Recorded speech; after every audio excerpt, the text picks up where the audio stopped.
Hello, welcome. My name is Ginger Kosobucki, and I'm representing the Immigrant Welcome Center in Indianapolis, Indiana. So, this session is about the Pathway to Literacy program and the resources which are focused on beginner level adult English language learners.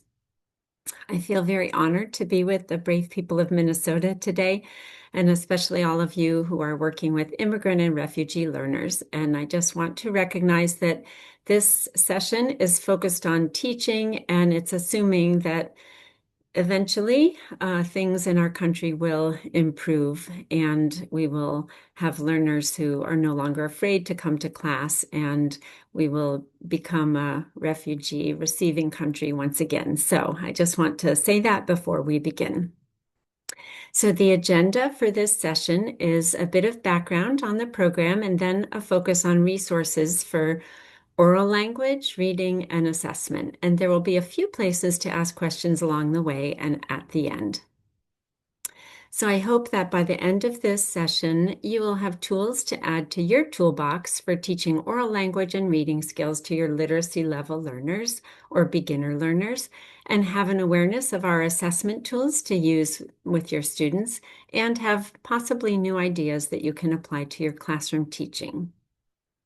So, a little background about myself and the organization I work for. I've been a language learner since 1975. I speak French, German, Spanish, and Polish, and a language teacher since 1986. I taught middle and high school foreign language and then adult English language learners. And at age 48, I decided to go back for my MA in TESOL. So since 2011, I've worked with adult language learners, and in 2021 was hired at Immigrant Welcome Center in Indianapolis as the ELL director.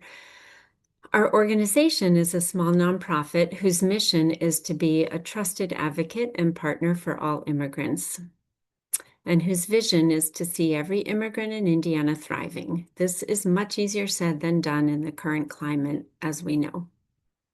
But we try to carry on with kindness and continue to provide naturalization workshops, citizenship classes, connect people to resources with the support of Natural Helpers, which is a group of volunteers from various immigrant communities. And we do some advocacy work and we do the ELL work. So the ELL work is designed to fill gaps revealed by a research project conducted in 2018-19 about the barriers that immigrants face to learning English in our city.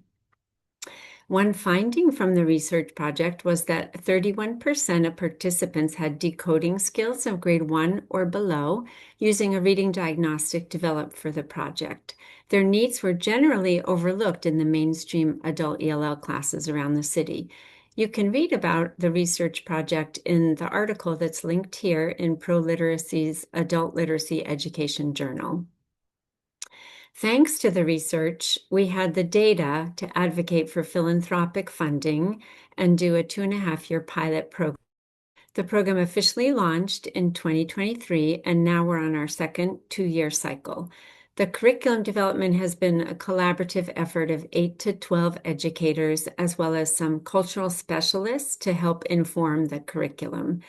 The program is focused on adult learners with interrupted formal education. Originally, it was 6 years or less, but more recently, we've expanded to make it less than a high school diploma.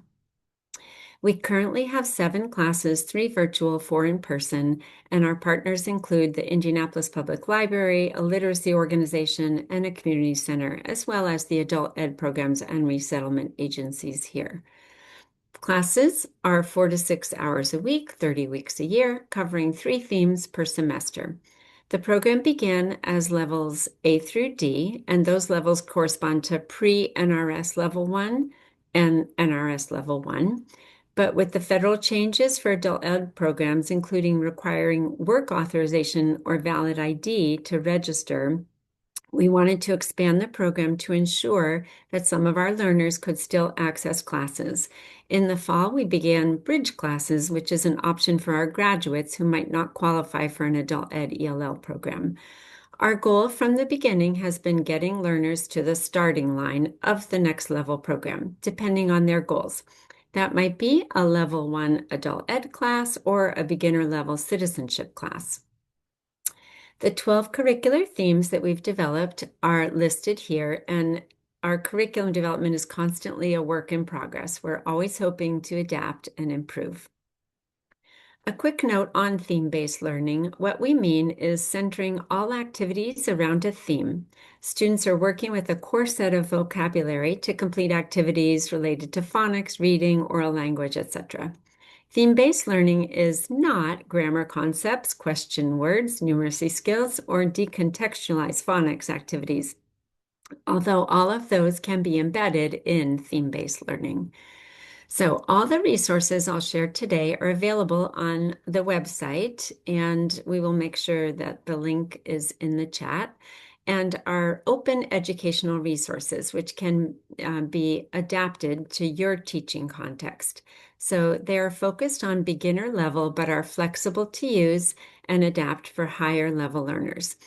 I'm going to show a few tabs on the website, but the one that might be most relevant and helpful for teachers is the theme-based lesson planning tab. As we go along, I'll try to direct you to the resources and how we use them. So we're going to begin with oral language since it is the very basis for literacy. As we consider the components of oral language, we'll look at both receptive and productive skills and the vocabulary which creates the content of both components. In our classes, we spend about 50% of the time on oral language activities, since it is the basis for literacy. We often begin with situating, then introducing vocabulary via total physical response and pictures, then conversation practice and a listening activity. I'll give examples of all of these activities and the resources that we use for them. So situating is mainly small talk about the weather, the calendar, how they're feeling, what they're wearing, etc. For our in-person classes, we often do a writing associated with this. So here's an example of the multi-level handouts we would give our in-person students. The beginner level, level A, allows students to circle and/or copy words. The intermediate level contains sentence stems for a little more writing. And the level D is writing complete sentences in a more open-ended way. For the bridge classes, we created student writing journals in which the students respond to a prompt. The prompt here was tell about when you came to the US.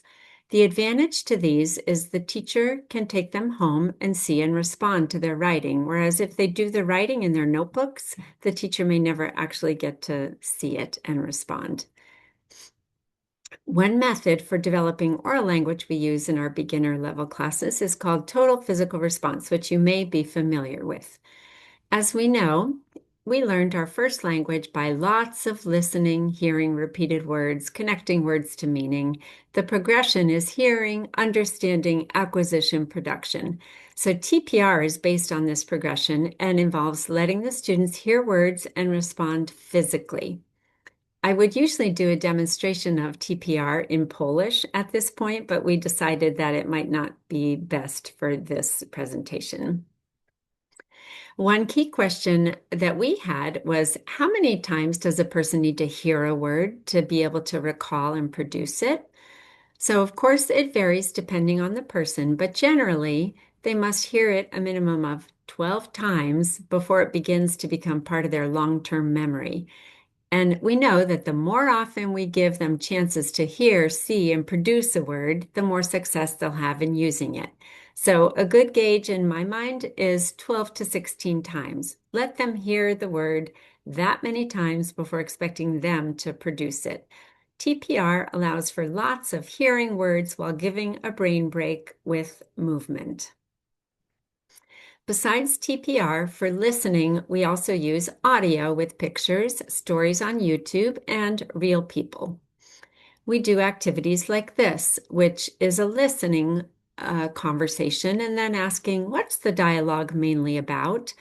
So the dialogue is embedded here under audio, and this one happens to be about hot bread, a conversation about hot bread. We've heard from our colleagues in adult ed programs here in Indiana that some of them are using the YouTube story recordings as a dictogloss, where the students listen and take notes, and then they retell the story together. The teacher might then assign the questions in the stories as homework, and later we'll look at the questions in the stories. One final listening activity we do in classes sometimes is real people listening. One of my assistants in the turquoise shirt, Karen, had a career as a businesswoman, so she shared for 2 minutes about her job, and we followed up with yes, no, WH questions, and then the students were able to ask her questions. So our classes, and I'm sure yours too, also have students with all kinds of jobs that they can share about, which then can become a listening activity. Vocabulary is the substance of themes, and we use a few activities and resources to teach it. The theme-based photo banks have open source pictures for various vocabulary words. We might do a slide like this to review vocabulary previously introduced. For more beginner learners, we might say, which number is father, or which number is bride? And so then they just have to produce the number. But for higher level learners, we would just ask them, what is number 1? What is number 3? Similarly, we might have them look and say what they see and then display the words to read and or copy in their notebooks if they like. Some of the time is introducing individual words like these from our employment theme. So these are just a few of the slides that we might show to introduce the vocabulary. To review what we've taught before, we might show a picture like this and encourage them to produce as much language as they can to show what they know. If you have classroom volunteers, this can be done in small groups with the slides displayed using a projector. It's important to encourage turn taking, though, so one student doesn't dominate. One adult ed teacher explains that in their level 1 virtual class, they go through the vocabulary slides and ask, what do you see? Then they talk about the vocab or create simple sentences as they look at the slides. One key for encouraging speaking is questioning techniques. So with a picture like this, you could ask, what room do you see? And then they could produce the word kitchen. But there's so much more that you could ask. For beginner levels, you could ask a yes/no question like, is there a refrigerator? Or a number-based question like, how many microwaves do you see? Or a color-based question like, what color is the counter? And then for higher level learners, you can ask more open-ended questions like, what's next to the refrigerator? Or what do you see in the picture? The goal is always to encourage more production as the student level increases.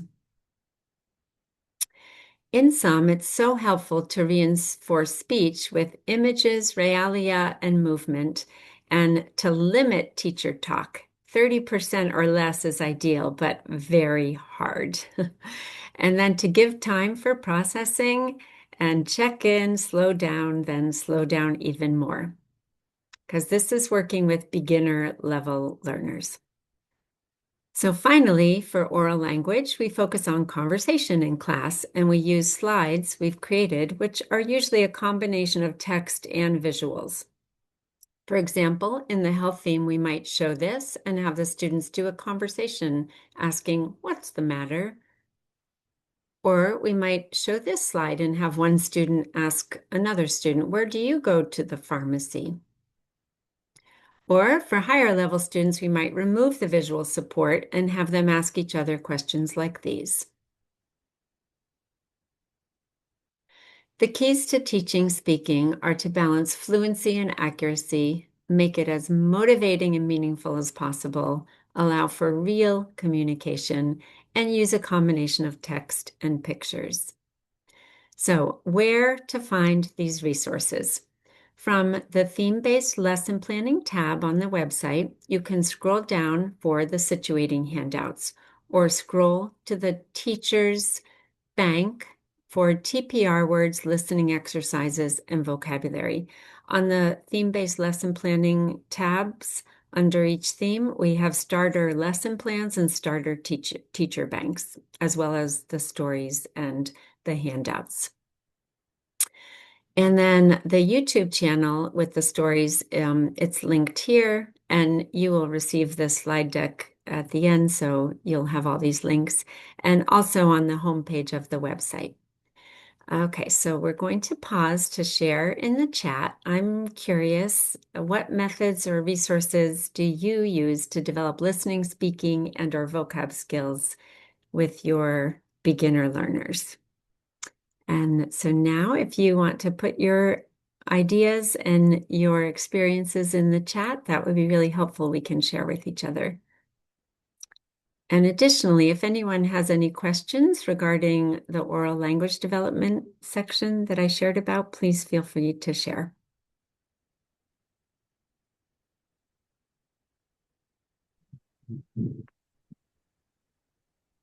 We don't have anything yet. If you guys want to go ahead and type some things in, we can, Ginger can go through them.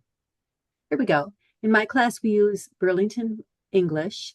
I've created my own slides for vocab and for speaking prompts. Mingle activities of 3 questions. Ventures, Ely. Ventures, curriculum, pair work, a lot of pair work, Moby Max. Learning chocolate, Ely. I use Ely. I might be pronouncing that wrong. I have also enjoyed using ABC English for beginner students. Yeah. I teach high beginning, low intermediate, and I really appreciate these ideas. Love the picture talks. In my class, I use World Map, metameter.com site, Ely for vocab. I use sentence frames like "do you like?" and then show pictures for vocab words. Students ask the questions of classmates and then answer them. This resource is great. I use the stories to pull out new vocab and AI to create dialogue to support the stories. And short YouTube videos, and then create comprehension questions for breakout groups.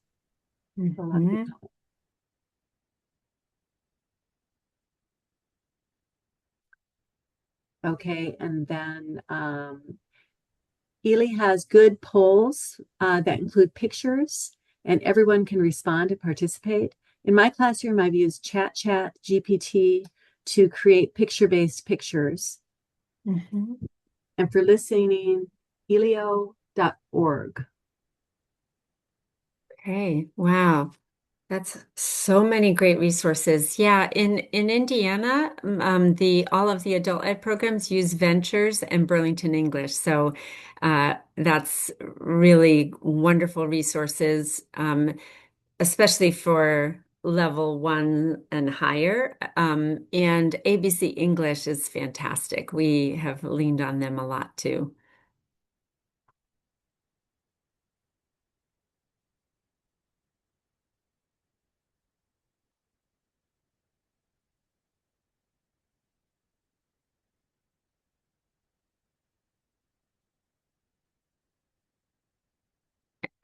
Any other questions or comments that you want to share with each other?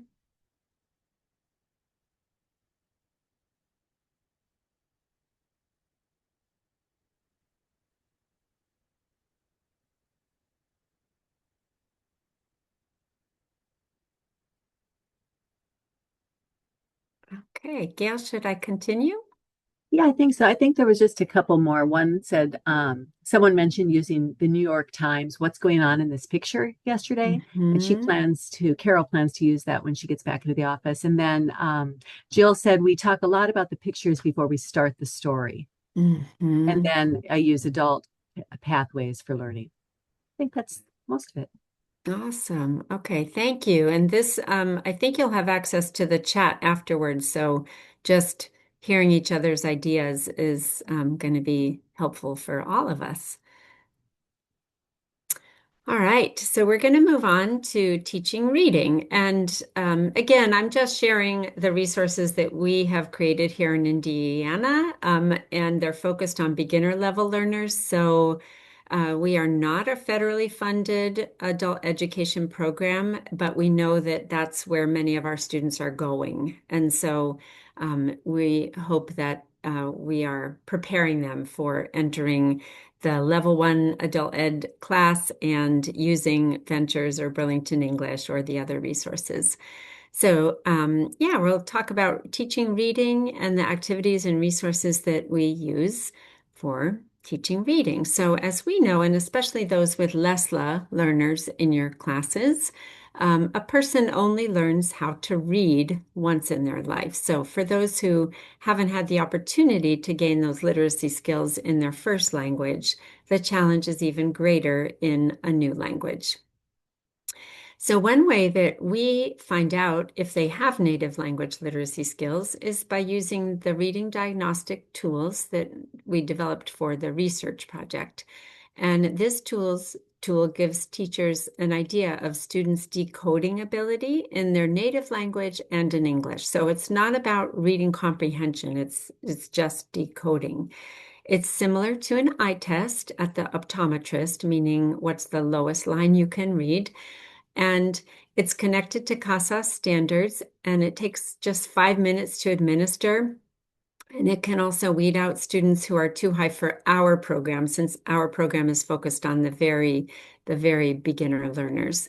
In Indiana, we've used it with over 1,700 adult learners so far, both for the research project and for the program. And here's an example. This is the reading diagnostic in Kinyarwanda. And so they would start with naming the letters and then read one word, read four words, and then read sentences that get increasingly more difficult. Here it is in Arabic. My Arabic is not good. I have no idea how to decode any of these letters or sounds or words. And here it is in English. Again, they would start at the top, letter names, and then one word, four words, and then the sentences get increasingly more difficult until the last one, which is quite a difficult sentence. So, an approach to teaching reading that we use is called the scaffolded reading approach. It provides learners the support they need to gain skill and confidence in reading. So, we use one core text at various levels. As teachers, we're always challenged by the multi-level nature of our classes, and we ask ourselves, how can we make class useful and relevant for all students? Reality is, if you have more than one student, you have a multi-level class because no two students come with the same exact background knowledge. So one way we've found to be effective is to offer leveled readers, so all students are reading the same story, just at different levels depending on their starting places. In our program, we have readers at level A, the most beginner level, up to level D, and now E and F for some stories. They're available in formats for both virtual classes and booklet version for in-person classes. Using the same text at different levels does make everyone feel included so that the beginner levels, the level A, are reading the same story as the level D. The scaffolded reading approach builds on students' oral skills. So for levels A through D, we introduce the story first with pictures only. And then we discuss the pictures and make predictions. And then the students listen while the teacher reads aloud the story. Then the teacher would ask yes/no oral questions, which are all embedded in the stories. And this can be done as a whole class activity using a projector if you're in person or online if you're virtual. And the stories are formatted with no words, just pictures, and then with words. So, for example, this is a story in the health theme, and I'll just show a snippet, but it's Sasha calls the doctor. She needs a flu shot. She needs to make an appointment. She calls the doctor's office. So those don't have the text. Oh, and hello, this is Dr. Hun's office. Hello, I need to make an appointment. So there's no text on those slides. It's only pictures. And then after that section, here's the yes/no questions, which the teacher or someone might ask. And they're great for checking listening comprehension after reading the story. And then the A through D students are shown the text of the story. And for our in-person classes, we print the stories so that each student gets one. At this point, we usually divide into small groups if you have the luxury of classroom volunteers. For the level A group, the students might follow along with their finger while the teacher reads, or they might decode some of the words. The higher level students would take turns reading the sentences. So this is now the story with the text. And at at the end of that part, they would ask, or the teacher would ask the WH questions. They're embedded into the stories. So the higher level students can write the answers to the questions in their books, and others might just answer the questions orally. And then there's also numbered sentences embedded into the stories. And these can be used to recognize words, phrases, or sentences. For example, what number is she calls the doctor's office? Or it can be additional reading practice without the visual support.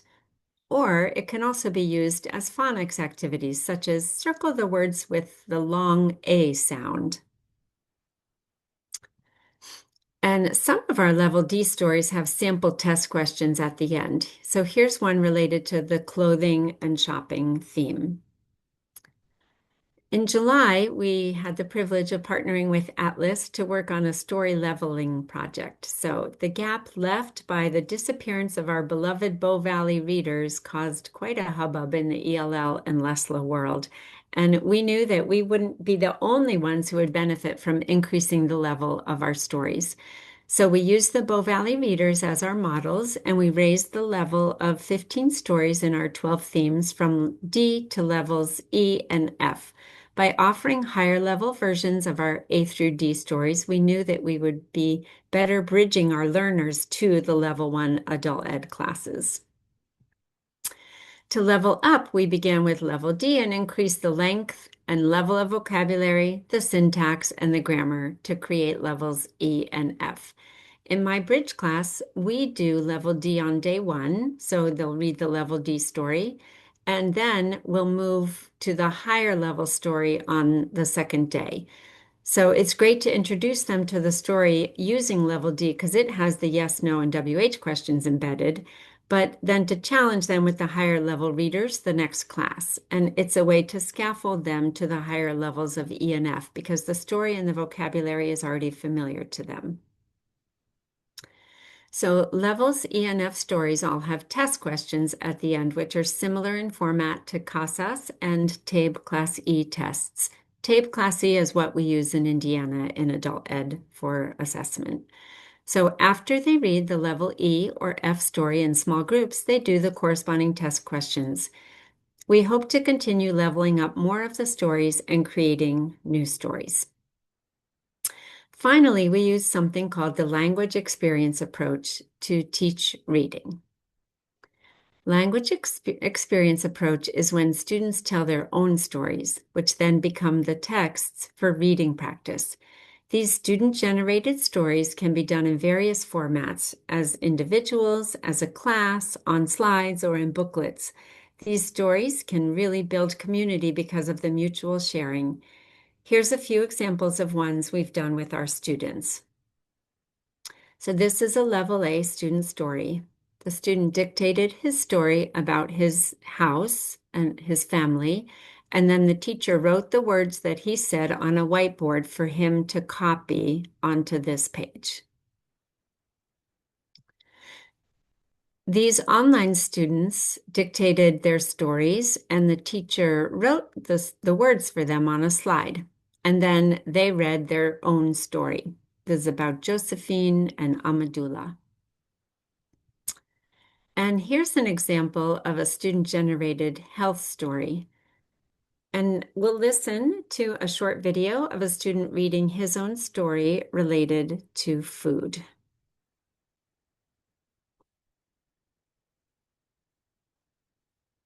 Shrimp, shrimp, Shrimp? shrimp, shrimp, shrimp. Shrimp? Because I am hungry.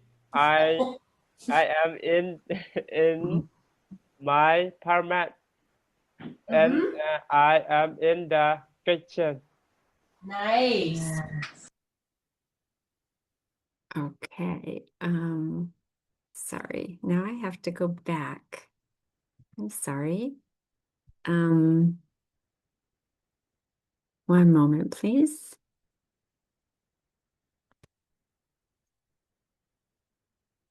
Oh dear. I'm sorry. Can I stop share for a second, Gail? Sure, yes. Okay, I apologize. No problem. The moving from the one to the other was challenging. Okay.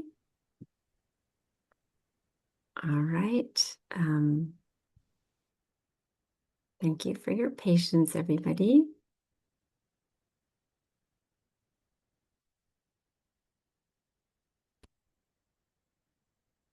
Okay. So that gives an example of the LEA stories. And here are the individual booklets that the students do for in-person classes. These ones are related to daily life. We work on these in our small groups for reading. We usually have the students add to them throughout the 5 weeks so that by week 5, they are completed and can read through the whole booklet.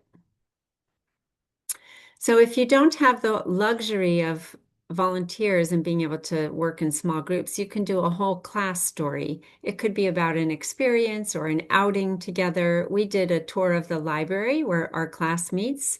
We had the librarian show us around, and then we wrote a story about it. Or it could be a communal story where each student contributes to the topic, like this was what they do on Wednesdays. Raphael goes to appointments, Josephine stays home, Neptali buys food for his chickens. So these reading resources can all be found on the theme-based lesson planning tab. You can scroll down to the bottom to find the LEA story booklets.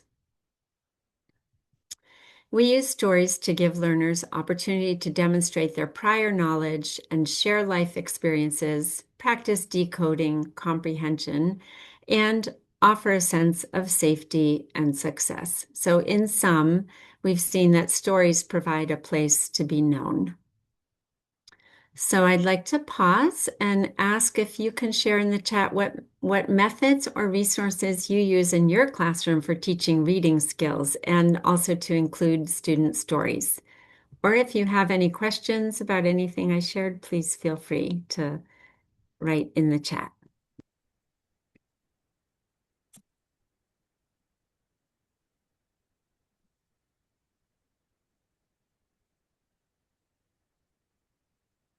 Yeah, what methods do you use for teaching reading skills? We have reading A to Z booklets and the old Bow Valley stories. Mhm. ABC English, Mhm. Wilson to teach decoding skills, health stories, very easy true stories, Ellie, Laubach. Mhm. Let's see, a program is working on their own Journeys book. Um, Journeys is a local publication of student stories. Mhm. Matching sentence strips to pictures in a picture story. Mhm.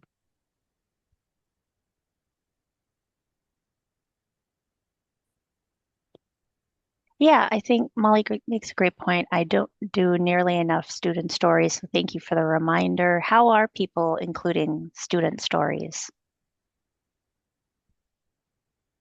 Mhm.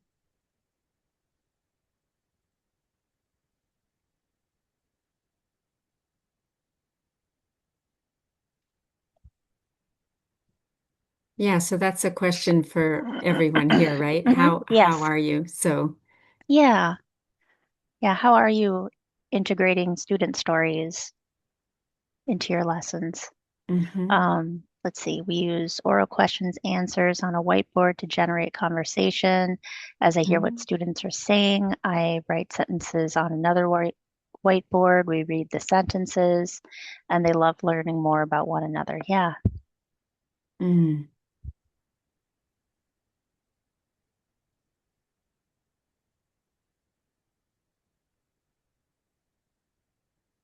see, we use ChatGPT to create low-level readings at specific Lexile levels. Hmm. Yeah, and printing and assembling books for student stories is time consuming. That's definitely true. Yeah. Yeah, and costly if it's Yeah. color. Yeah, Hmm. definitely. Yeah.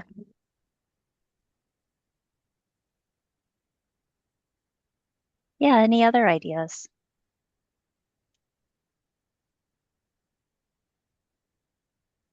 Partner interviews. Hmm. Students ask class-generated questions, and then students write sentences about their partner. Yeah, that's great. Mm. Yeah, I'm curious how many of the people on this call or in this session have LESLA learners, as we call them, or beginner readers, like literacy level learners in their Hmm. classes.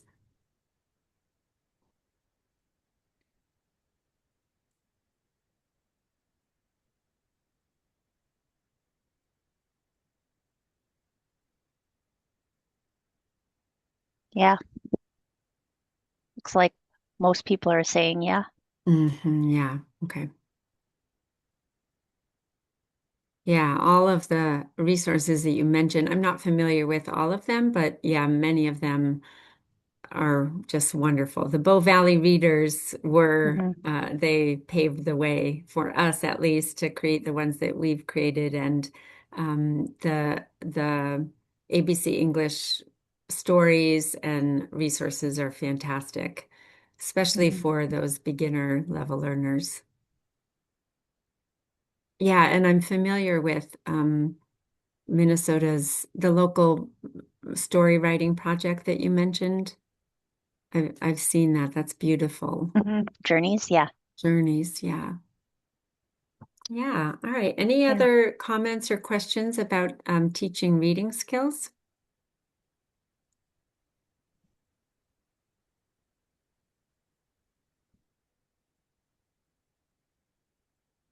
Yeah, looks like we can probably move on. Okay, on we go. So I have a feeling we're going to finish early, which is Well, never a problem.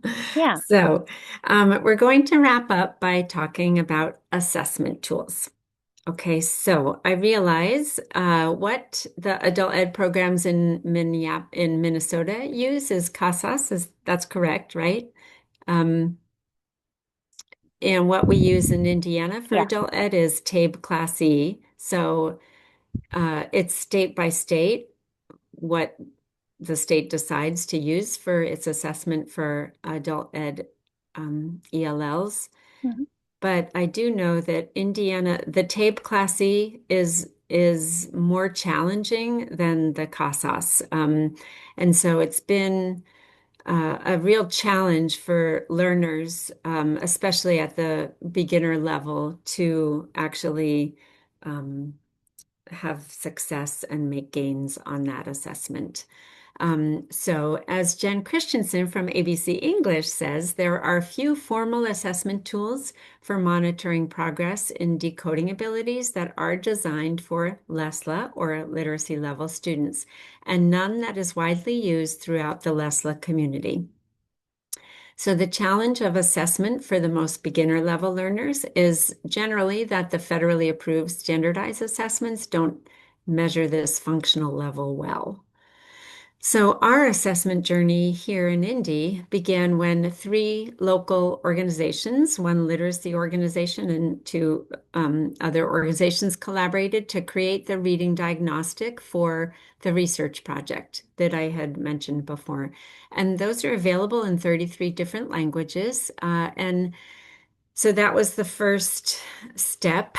Then we created a learning outcomes framework, and it's based on national standards like ELPs and CCRs and the national standards, and also Canadian language benchmarks. Um, and then, based on the learning outcomes, we created task-based assessments for both intake and for post-instruction assessment. And available with these assessments are also marking tools to help with scoring and tracking progress. So I'll start with the intake assessment. We created it for level placement, and it has an accompanying marking tool. And those tools have been used with over 500 learners here in Indianapolis. It takes about 5 to 10 minutes to administer, and it does give the teacher a good idea of their starting places. It also identifies learners who might be too high for our program. So here's a sample of what the intake assessment tool looks like for the reading portion. And you can move pretty quickly through the levels to determine the student's starting place. So level A, they would have to match the illustration to the picture. Level B, they would match the word to the picture. Level C, they would choose a sentence that corresponds to the picture. And level D, they would read a paragraph and answer WH questions. The full battery assessment, which we do after 40 hours of instruction, which is what they do here for adult ed in Indiana. They test after 40 hours of instruction. So whichever comes first, the end of the semester or 40 hours. This assessment measures incremental growth in the competencies of oral language, reading, writing, phonics, and numeracy.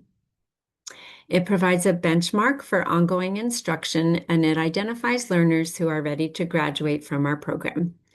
It's been used with 549 learners in our program so far. So the test measures similar skills across the 4 levels with increasing and expanding difficulty. For example, one of the level A reading tasks is to hear and identify kinds of print. Whereas the level B reading task is to answer questions about one kind of print. So here they would answer questions about the calendar. Level C, they would answer questions about the calendar and the check, so 2 kinds of prints. And then level D, they would have to answer questions about 3 kinds of prints. So here's a bus schedule. So this is just a sample of the full battery assessment. The main challenge is the time for teachers to administer the test. It can take from 30 to 45 minutes. So that's a huge challenge. We began working with a local university, Butler University engineering students to create an e-assessment to cut down on time, but right now that work is on pause. So where to find these assessment resources? The reading diagnostics and intake assessments are available under the Intake Diagnostic and Assessment tab on the website. And the full battery assessment is on the Learning Outcomes and Assessment tab. So we know that there are limitations to having an assessment that is not federally approved, but we are glad to have a way to measure learner growth from their starting places. And we do feel it's up to us as practitioners to inform funders of fair assessment practices for the most beginner level students. So we'll wrap up and then we'll come back to discussion about assessment. So so today in this session, we talked about teaching oral language, listening, speaking, and vocabulary. We touched on reading, the scaffolded reading method, and leveled readers and the language experience approach, and we introduced assessment resources. So we know, as you all shared, there are many more resources out there. I hope that something of what I shared can benefit you and your students. And I just wanted to give kudos to my team. So we've found that here in Indianapolis, the most valuable resource that all teachers have is each other. Without collaboration, our growth is limited by our own perspectives. So here are some of the amazing colleagues that I've had the privilege of working with over the past 5 or 6 years. So we have seen the value of collaboration, and we agree with this quotation that it's incumbent upon states, municipalities, and local programs to work together to expand opportunities for holistic support and English language and literacy programming. So in such times in which we live, we definitely want to do all we can to make our city and our state a welcoming place. And I know that all of you up there in Minnesota feel the same and have truly led the way for the rest of us. So I just want to thank you all and encourage you to keep up the great work that you're doing. So let's pause and we will take questions about assessment, or actually, if you, mm, yeah, questions about assessment or comments about assessment.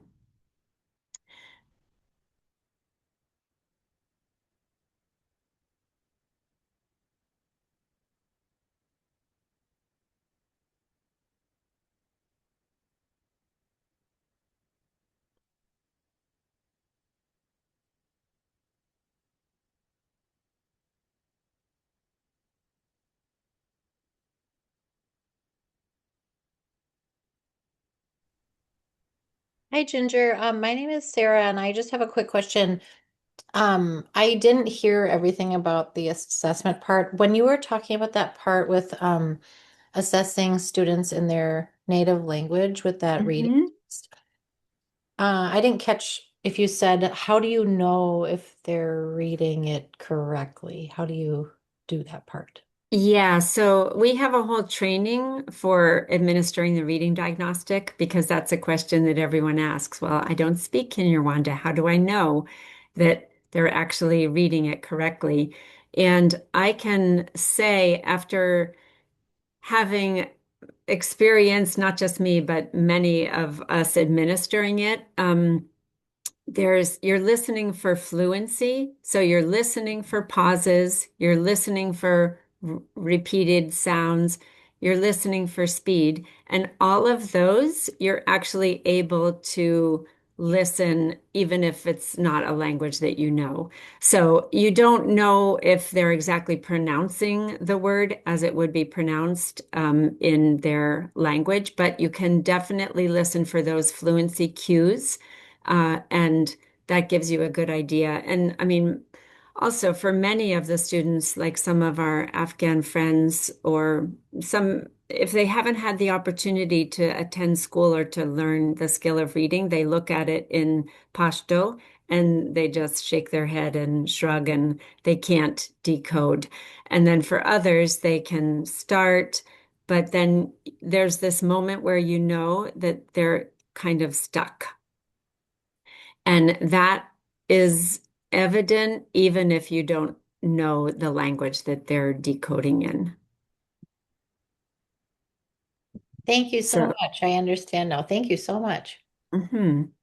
So Jane had a question. Have you ever given tape L? It starts with listening and pictures. No. So in our program, we don't use the TABE. We are trying to prepare our students for the TABE when they get to the level one adult ed classes, because our program is like um, pre-level one. So I've never done the TABE. They use TABE Class E here, and I know that some programs only do the reading section and some programs do the listening and the reading. It's not even consistent across all the programs. They do different things, but they all have to use TABE Class E. But so I'm not sure of the TABE L. Is that, can you tell me more about it? Sure. Tabe L is lower than E. So our school also uses E primarily, but I have given the L because it is the first sections you read to them and then it's comprehension, and then there's a section where they can read a paragraph. L is the first level of the TABE, but it's not on the computer. So the school prefers level E because it is taken and graded on the computer. So we we move up to E, but I have over the years given L to students who E is just way out of their league. Hmm. And we do CASAS goals, um, and mostly TABE E in my Hmm. class. Okay. And then for if you know that a student is at more of a beginner level, you would give them the L instead of the E? Yes, Yeah, that's really helpful. Yeah, I'm not because sure. Go at ahead. least we could show progress from an L to an L. Hmm. Although it's only at the E level that they really can begin to move up to the next level. Right. And I think in our state, the TABE Class E is like the measuring stick for the federal funds and the gains. And um, so as it might be really useful for an adult ed teacher to use the L, and also for it may not be what the program requires. Hmm. Uh, yes, it's just onboarding them. But my students generally have lived in the country for many years, have children who are American born, speak conversational English, but missed reading. Some of them have missed reading in their first language, as you referred to, Mhm. and some of them never went to school or had dyslexia and are American born and just never learned to read. So, a little less basic vocabulary and a little more academic vocabulary and reading and writing. Okay, yeah. Yeah. Well, that's really helpful. Thank you for sharing that.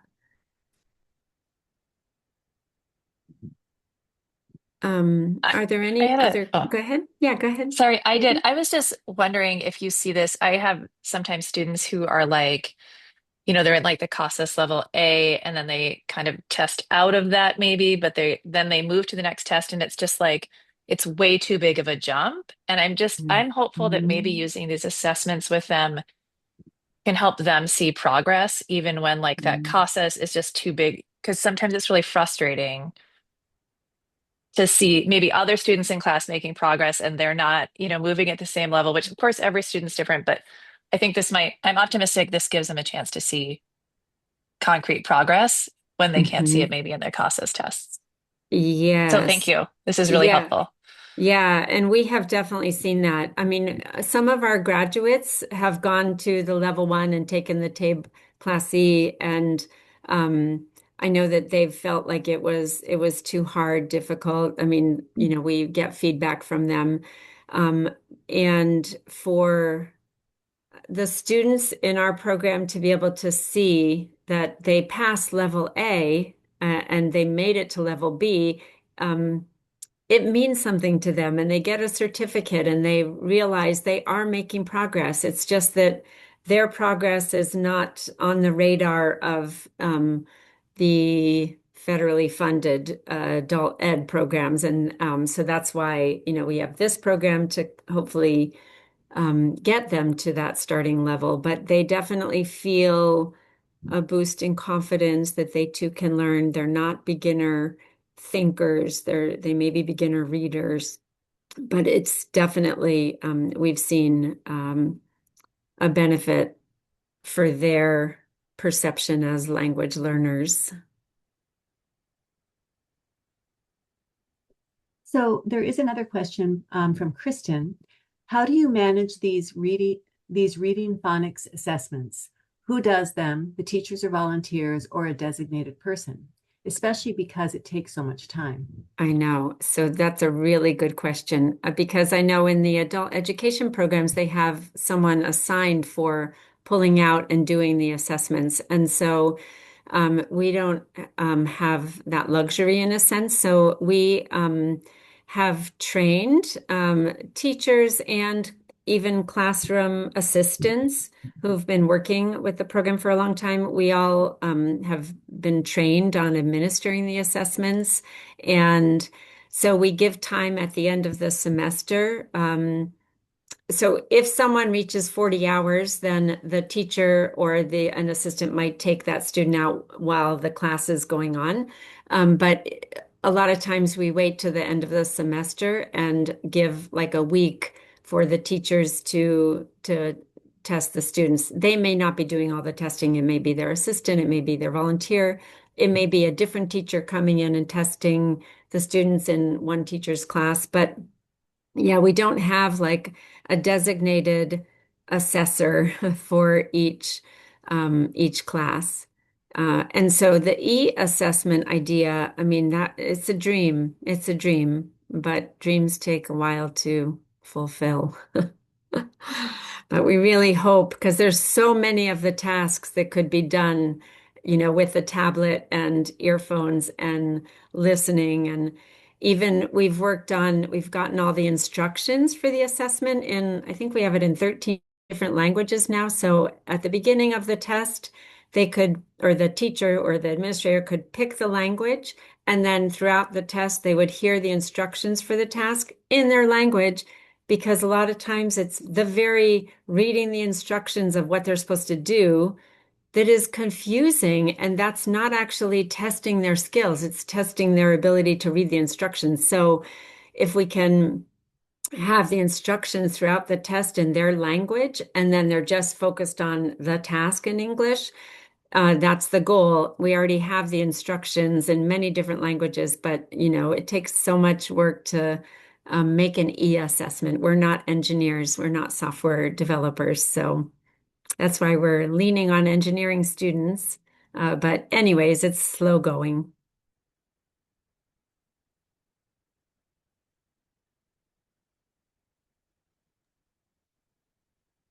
Just some other positive comments, Ginger. Thank you. I've used the stories, but not all of your resources, and I'm excited to be able to use it all. And just some Yeah. comments about the tape Okay, yeah. we kind of talked about.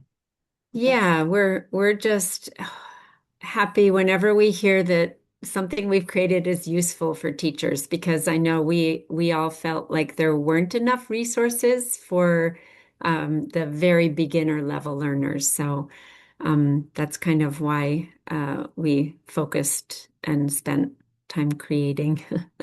So I have a Also, few. Oh, go ahead. I Yeah. was just going to say, so are all of these resources free? Someone asked. Yes, they're absolutely free. From the very beginning, we knew teachers working with LESLA learners or beginning learners often don't have funding. And so it was from the very beginning really important that we make them open educational resources that can be adapted for every teacher's classroom. So you can go onto the website and open the teacher bank, like a starter teacher bank for employment, week one, and then you make your own copy and then you adapt it for your classroom. And we just want it to be as widely disseminated and as useful with as few barriers as possible.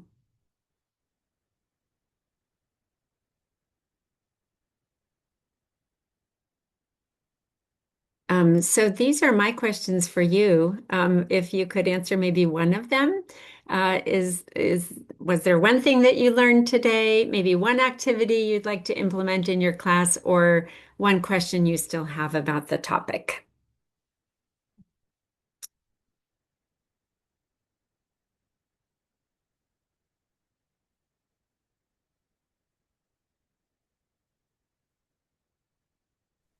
Sarah says, I am so excited to find out if the students can read in their native languages.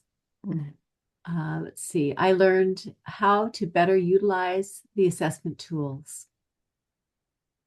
I want to implement the New York Times pictures in my advanced classroom. Mhm. Scaffold picture stories and student stories. Mhm. I didn't catch what those level readers were and how to access them. Oh, okay. The leveled readers are available on the Pathway to Literacy website. It's called pathwaytoliteracy.org. I haven't put the link in the chat yet. So, but they're available if you go to the theme-based lesson planning and you choose a theme like daily life, and then you scroll down, you'll see all of the readers and like level A, B, C, and then for a few of them, there's levels E and F because we did the story leveling project this past summer. So they're available to print, to use in a virtual class. There's different formats, printable and then virtual. And yeah, and each story has yes, no questions and WH questions and numbered sentences. And then the higher level stories, the E and the Fs, have test questions at the end. They're also available. There's another tab on the website called Leveled Readers, I think, or Readers tab. So, Gail, should I put the website in the chat? Yeah, that would be great. Yeah, I just did. Oh, Oh, great. thank Thank you. you. So just a couple other comments, Ginger, since we have time. Katie says, I'd like to use the situating resources. Brenda, I will implement the personal stories. I really liked the LEA stories booklet to incorporate students' real life story. Mm-hmm. And I didn't even know this existed. So everything I learned is helpful. Oh, I will be sharing the site and information with all my teachers. I'm so glad Yeah. about that. Oh, that just makes me really happy. So Valerie said, I learned about your resources, the importance of knowing their literacy level in their first language. That's something Jolie learned. Thanks for access to all the materials you've created. Looking forward to using the assessments. I think they will work a bit better for some of my students than resources I've used in the past. Mm-hmm. Plan on using the assessments on your website. I'm glad to know that there is a new assessment to document pre-lit students' progress. Mm-hmm. I learned about your resources and I'm excited to use them. Trying assessments. I need to better utilize quality pictures to generate more oral language. I'm going to explore your source. Thanks. Mm-hmm. I have a question. What score on the CASAS would indicate a student is ready to move to a GED classroom or move to a TABE E assessment? Ooh, that is not an, I don't actually know that. That would be a question, maybe Jane, who shared earlier. I'm going to stop sharing my screen. I actually don't know the exact like casas. If they scored this much, then they would move to TABE. Does anybody on here know the answer to that question?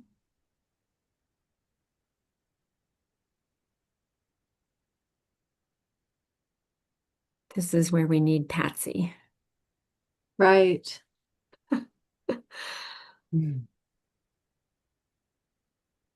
Yeah, because that's all actually higher. I do know that Casas and TABE are different. TABE was created for English language speakers. Casas was created for English language learners.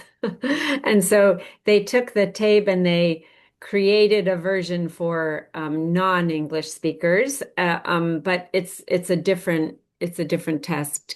Oh, someone answered. In our program, students move to the TABE once they hit 217 on the CASAS. Thank you, Molly. Do you want to share a little more about that, Molly? Um, I was just trying to remember which CASAS book they're taking because I know that there are new CASAS levels now. Is it the one, is it, can one of my hub's colleagues help out? Is it the CASAS CD levels? Because I know that the tests have different levels, but anyways, once they hit a 217, then we start testing them on the TABE E. Okay. Would you say, Molly, that because there's a question, can we use the TABE E for ESL?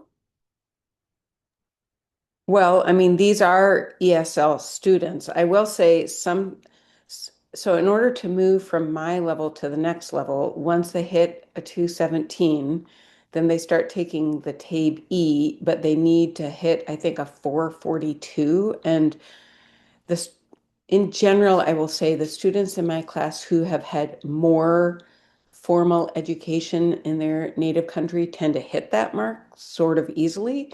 But the Hmm. students who have struggled to get to that 217 don't tend to make it. And Hmm. um, yeah, Okay. And yeah, and so they might continue at then they're the stuck in class. my class until they can get that 442 on the TABE. Yes. Okay. Yeah. They call it the TABE Class E here. I assume that that's the same. Yeah, I mean, we have TABE E, TABE M, Hmm. and then TABE A. Okay. Yep, my understanding is that the TABE Class E is kind of like the CASA steps to the TABE E, M, and D, which is like the CASA's goals. Mm-hmm. Um, the Class E, I don't think it's widely used in Minnesota, but that's the one intended for English learners. Yeah. Yeah, so that's what they use in all the adult ed programs here. They were going to go over to actually possibly go back. A long time ago, we used Casas, and then they switched over when WIOA came in. They switched over to Tape Classy, and then there was, some rumbling that it's really hard. Could we go back to the Casas? But then they did a pilot program and study and in the end, the programs decided, let's just stick with the Tape Classy. But it does make it hard for beginner learners or literacy level learners to show gains. It really does. Okay, and Molly, the one she's referring to is not for English learners. Okay, yeah, that makes sense. All right. Thank you all. Gail, I'm not sure, but I think I know it's time for the next session, so thank you all so much for taking your time to come here today and carry on with the great work that you're all doing there in Minnesota. Truly, you are leaders, you are, yeah, movers and shakers.